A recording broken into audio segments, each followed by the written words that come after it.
తెలంగాణకు బీళ్లతోని పూర్తి స్థాయిలో ఆనాడు ఎండిపోయిన తెలంగాణకు మాగాణంగా మార్చడానికి లక్షల ఎకరాలకు నీళ్లు ఇవ్వడానికి కేసీఆర్ గారి నాయకత్వంలో 10 ఏళ్ల పాటు జరిగిన ఒక భగీరథ ప్రయత్నంలో భాగమే కాళేశ్వరం ప్రాజెక్టు. కాళేశ్వరం అంటే ఆషామాషి ప్రాజెక్టు కాదు, ఒక భగీరథ ప్రయత్నం.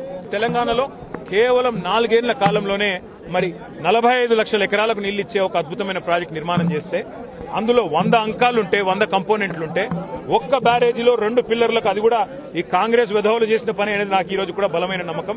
మరి ఇవాళ భూకంపం 7+ భూకంపం వచ్చినా అక్కడ తట్టుకొని నిలబడ్డది మేడిగడ్డ.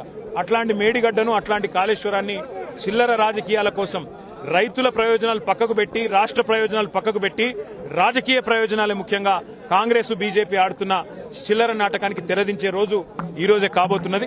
కేసీఆర్ గారు అన్ని కూడా స్పష్టంగా కమిషన్ ముందు ఏ రకంగా ఈ నిర్ణయాలు జరిగినాయనేది ప్రజాస్వామ్యబద్దంగా చెప్తారు. ఆ తర్వాత తప్పకుండా మాకు విశ్వాసం ఉంది, ప్రజాక్షేత్రంలో గాని న్యాయస్థానాల్లో గాని తప్పకుండా ధర్మం న్యాయమే గెలుస్తుంది. రాజకీయం కాకపోతే ఏముందండి? 420 హామీలు ఇచ్చిన ఒక చిల్లర పార్టీ, ఒక చిల్లర ముఖ్యమంత్రి, గవర్నమెంట్ నడపచాతగాక ఆఖరికి ముఖ్యమంత్రి గారు పోర్ట్ఫోలియోలు ఇచ్చుదామంటే కూడా ఆయనకు పర్మిషన్ లేదు. ఢిల్లీకి పోయి కూర్చొని పోర్ట్ఫోలియోలు పంచుకునే దౌర్భాగ్య పరిస్థితుల్లో ఇంతకంటే ఎక్కువ తెలివితేటలు ఉంటాయని నేను అనుకోను. కాళేశ్వరమే కాదు, ఇంకా ఎన్ని కుట్రలు చేసినా, ఎన్ని కేసులు పెట్టినా, ఎన్ని కథలు పడ్డా ముఖ్యమంత్రి గారికి నేను ఒకటే గుర్తు చేస్తా ఉన్నా, నీ 420 హామీలు, నీ 6 గ్యారంటీల నుంచి ప్రజల దృష్టి నువ్వు మరల్చాలని ప్రయత్నం చేసినా మల్ల నీయం ప్రజల తరపున అడుగుతూనే ఉంటాం. నువ్వెన్ని రకాలుగా వేధించినా నిన్ను వదిలిపెట్టం, నీ కాంగ్రెస్ పార్టీని బొందబెట్టేదాకా వెంటాడుతూనే ఉంటాం. కేసీఆర్ గారు తెలంగాణ చరిత్ర. కేసీఆర్ ను ఇవాళ పిలిచి అది కూడా ఇరిగేషన్ గురించి మాట్లాడటము అంటే ఇది హనుమంతుడి ముందు కుప్పిగంతులు లాంటివి. ఎందుకంటే కేసీఆర్ గారికి ఉన్నంత క్షుణ్ణమైన అవగాహన, వాగులు, వంకలు, నదులు, చెరువులు, వీటి గురించి, ఇరిగేషన్ రంగం గురించి కేసీఆర్ కు ఉన్నంత అవగాహన బహుశా భారతదేశంలోనే ఈరోజు సమకాలీన రాజకీయాల్లో ఏ రాజకీయ నాయకుడికి కూడా ఉండదు. మరి అట్లాంటిది కేసీఆర్ గారిని పిలిచి లేదు అడుగుతామంటే హనుమంతుడి ముందు కుప్పిగంతులే అవుతుంది. ముమ్మాటికి నిజాలు అల్టిమేట్ గా తేల్తాయి, ధర్మము న్యాయమే గెలుస్తుంది. అల్టిమేట్ గా కేసీఆర్ గారి పేరు చరిత్రలో సువర్ణాక్షరాలతో తెలంగాణను సాధించిన నాయకుడిగా, తెలంగాణను సస్యశ్యామలం చేసిన నాయకుడిగా చరిత్రలో సువర్ణాక్షరాలతో లిఖించబడుతుంది. ఈ చిల్లర రాజకీయాలు పట్టించుకోకండి. 6 గ్యారంటీలు, 420 హామీల మీదే మనం అందరం దృష్టి పెడదాం. ఖచ్చితంగా రేవంత్ రెడ్డిని, కాంగ్రెస్ పార్టీని తొందరలోనే ఈ చిల్లర రాజకీయాలు అన్ని ముగిసిన తర్వాత ప్రజాక్షేత్రంలో బట్టలిప్పి నించోబెట్టే విధంగా కార్యాచరణ ఉంటది. దానికి మీ మద్దతు పలకాలని రాష్ట్ర ప్రజలకు. రేవంత్ రెడ్డి అనే ఒక చిల్లర నాయకుడు, ఒక చిల్లర వ్యక్తికి కేబినెట్ అంటే అర్థం కాదు, కేబినెట్ ఎట్లా పనిచేస్తుందో అర్థం కాదు. ఎందుకంటే ఆయన ఆలోచనలు వేరు, ఆయన ఎజెండా వేరు. ఆయనకు రాష్ట్ర ప్రయోజనాల కంటే, రైతుల ప్రయోజనాల కంటే రాజకీయ ప్రయోజనాలు, రాక్షస ఆనందము, పైశాచిక ఆనందం ఆయనకు ముఖ్యం. ఆయన చిల్లర పని చేసి బ్యాగులు మోసి జైల్లో పడ్డాడు కాబట్టి మా వాళ్ళని కూడా కొంతమందిని జైల్లో పెట్టాలనేది ఆయన వికృతమైన ఆలోచన తప్ప ఇంకోటి కానే కాదు. నేను చెప్పేదల్లా ఒకటే, అబద్దం నిజం నిలకడ మీదనే తెలుస్తుంది. నిజం కడప దాటే లోపల అబద్దం అంగిలాగేసుకుని ఊరంతా తిరిగి వస్తుంది అన్నట్టు కొన్ని రోజులు కాళేశ్వరం అని, కొన్ని రోజులు ఫోన్ ట్యాపింగ్ అని, కొన్ని రోజులు ఫార్ములా ఈ అని ఏదైతే డ్రామాలు రేవంత్ రెడ్డి ఆడుతా ఉన్నాడో, ఆయన ప్రభుత్వం ఆడుతా ఉందో, ఇవన్నీ కూడా కేవలం ప్రజల దృష్టి మరల్చడానికి చేస్తున్న చిల్లర ప్రయత్నం.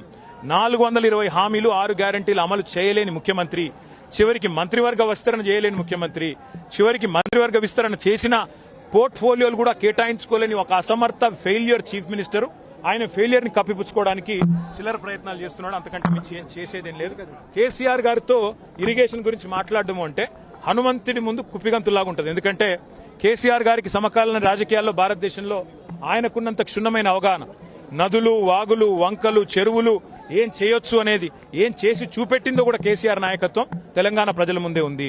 బ్రహ్మాండంగా తెలంగాణను 1,00,00,000 ఎకరాల మాగాణం చేసి, వరిధాన్యం ఉత్పత్తిలో పంజాబ్ను, హర్యానాను దాటిపోయి తెలంగాణ అనే కరువు పాలిత ప్రాంతాన్ని ఇవాళ భారతదేశంలో అగ్రభాగాన్ని నిలబెట్టినందుకు కేసీఆర్ గారికి నోటీసులు ఇస్తారా? లేదా ప్రపంచంలోనే అతిపెద్ద లిఫ్ట్ ఇరిగేషన్ ప్రాజెక్టును 4 ఏళ్లలో ప్రజాస్వామ్య భారతదేశంలో కట్టినందుకు మీరు నోటీసులు ఇస్తారా? దేనికి ఇస్తారు కేసీఆర్ కు నోటీసులు?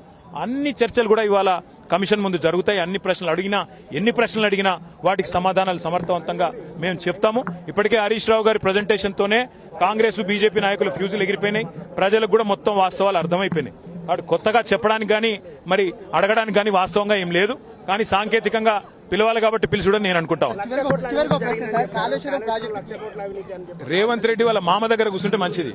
పిల్లనిచ్చిన మామ దగ్గర రేవంత్ రెడ్డి 5 నిమిషాలు కూర్చొని బుద్ధి జ్ఞానం తెచ్చుకుంటే మంచిది. సూదిని పద్మారెడ్డి గారు, గీత గారి తండ్రి వారు చెప్పినారు 94,000 కోట్ల ఖర్చైన ప్రాజెక్టులో 1,00,000 కోట్ల అవినీతి అనేది ఒక తెలివి తక్కువ అంటాడన్నాడు. మరి ఆ తెలివి తక్కువ ఆయన అల్లుడు, మా కర్మగాలి. ఆ తెలివి తక్కువ ఇలా ఈ రాష్ట్రానికి ముఖ్యమంత్రి. కాబట్టి మేమనేది ఏంటంటే రేవంత్ రెడ్డి గారు ముందు పోయి వాళ్ళ మామగారి దగ్గర కూర్చొని కొన్ని పాఠాలు నేర్చుకుంటే మంచిది. ఖచ్చితంగా కక్ష సాధింపు, రాజకీయ వేధింపు తప్ప ఇందులో ఏమీ లేదు. నిజం నిలకడ మీద తేలుతుంది. ముమ్మాటికి అల్టిమేట్ గా ప్రజాక్షేత్రంలో, న్యాయస్థానాల్లో ఎక్కడెక్కడైతే ఇవాళ ఈ విచారణను, ఈ వేధింపులను ప్రజలు గమనిస్తున్నారో, 1 కోటి ఎకరాల మాగాణం చేసి పంజాబ్ ను, హర్యానాను దాటే విధంగా తెలంగాణలో వ్యవసాయ ఉత్పత్తి పెంచిన కేసీఆర్ గారి మీద వేధింపుకు పాల్పడితే తప్పకుండా ప్రజాక్షేత్రంలో ప్రజలే బుద్ధి చెప్తారు. ఏడాదిన్నర కాలంగా ఒక ప్రాజెక్టు డిపిఆర్ గానీ, కనీసం శంకుస్థాపన గానీ, ఒక ఇటుక పెట్టి కట్టే దాఖలాలు లేవు. ఎట్లా చూస్తారు కాంగ్రెస్ పార్టీ? ఎట్లా చూసేదేముంది, ఇటు కూలగొట్టడానికి వచ్చింది తప్ప కట్టనికి రాలేదు. ఈ పేదల ఇండ్లు కూలగొట్టడం, ఇట్లాంటి ప్రాజెక్టులు కూలగొట్టడం, విధ్వంసకరమైన ఆలోచనలు, రాజకీయ వేధింపులు, కక్ష సాధింపు తప్ప ఈ సన్నాసికి ఏమి చేత కాదని అర్థమవుతా ఉంది. అందులో అర్థం కాకపోవడానికి 100 జన్మలెత్తినా రేవంత్ రెడ్డి అనే చిల్లరగానికి కేసీఆర్ గొప్పతనం అర్థం కాదు. రేవంత్ రెడ్డి గురువు, ఆయన జేజమ్మతోనే కొట్లాడినోడు కేసీఆర్. ఆ జేజమ్మని ఇక్కడి నుంచి తరిమేసినోడే కేసీఆర్. కాబట్టి రేవంత్ రెడ్డి అనే చిల్లరగాడు ఏం మాట్లాడినా, ఆయన చిల్లర ప్రభుత్వం ఏం చేసినా కేసీఆర్ ఎంటిక కూడా పీకలేరు.